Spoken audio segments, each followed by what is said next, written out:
And so that's right then and there is when I set the goal to become a national champion. And so my senior year, we come back, and I say we come back, we didn't leave. My senior year, I was right on pace to achieve my goal. I was ranked 3rd in the country about middle of our season behind one amazing female swimmer who I knew very well.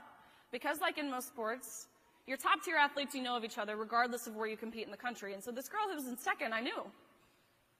But the person in 1st, by body links, I had never heard of before. And so there was a lot of red flags. This was someone who came out of nowhere their senior year. There was no history of this Lia Thomas person in USA Swimming Database. They were a senior from University of Pennsylvania, posting the fastest times in the 100 freestyle, which is, of course, a sprint, and all of the freestyle events in between till the mile. And so if you think about this in terms of your like Olympic runners, this person we were seeing is essentially the same as your best 200-meter runner being your best marathon runner. Those are totally different systems, but that's what this person was in swimming.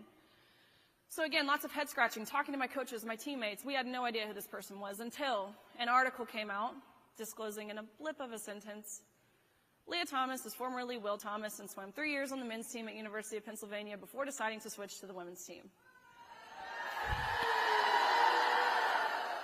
And the article continued as if we were supposed to just read right over this fact. And so I was shocked when I read this. Of course I was shocked, but I was really relieved because I then looked up who Will Thomas was because I was curious. Was this a lateral movement?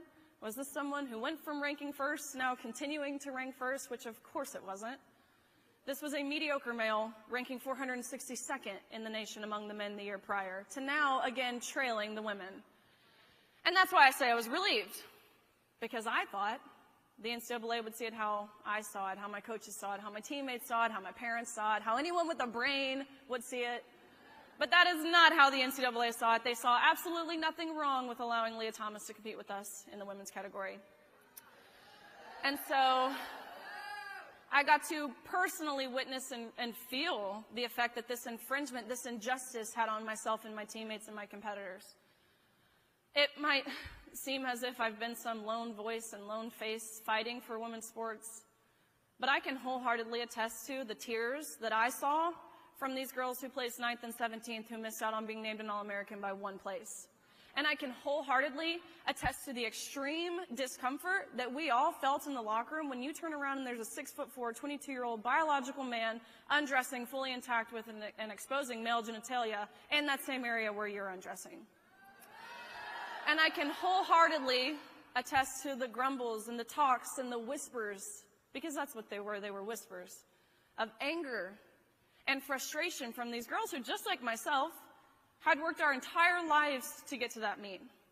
And so that first day of competition, to no one's surprise, we watched this man win a national title in the 500 freestyle, meaning becoming the fastest woman in the 500 in the entire country.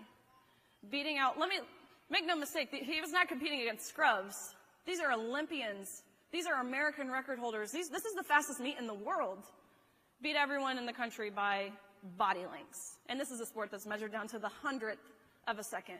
So to have one person beating every girl in the country by multiple seconds is a rarity, to say the least. And so that next day of competition was the 200 freestyle. Thomas and I, for those of you who don't know how swimming works, there's prelims and then you have to qualify for finals. And so we swam prelims, qualified for finals, top 8. We come back that evening, we raced, and almost impossibly enough, we tied. We went the exact same time down to the 100th of a second.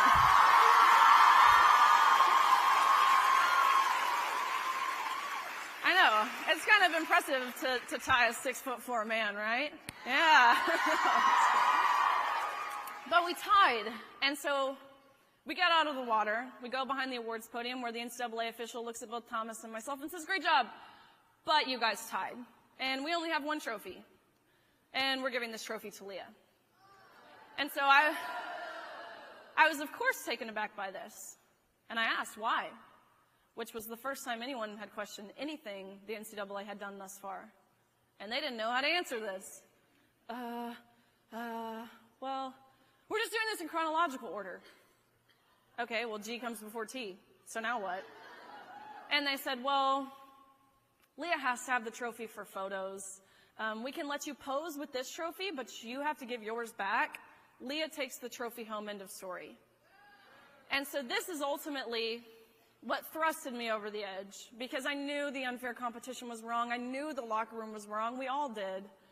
But when they reduced everything that we had worked our entire lives for down to a photo op to validate the feelings and the identity of a male at the expense of our own, that's when I was done. Up until this point, I was waiting, desperately waiting, for a coach or someone within the NCAA or someone with political power or a parent or some other swimmer, someone to say something, someone to stick up for us, someone who was supposed to be protecting us to protect us.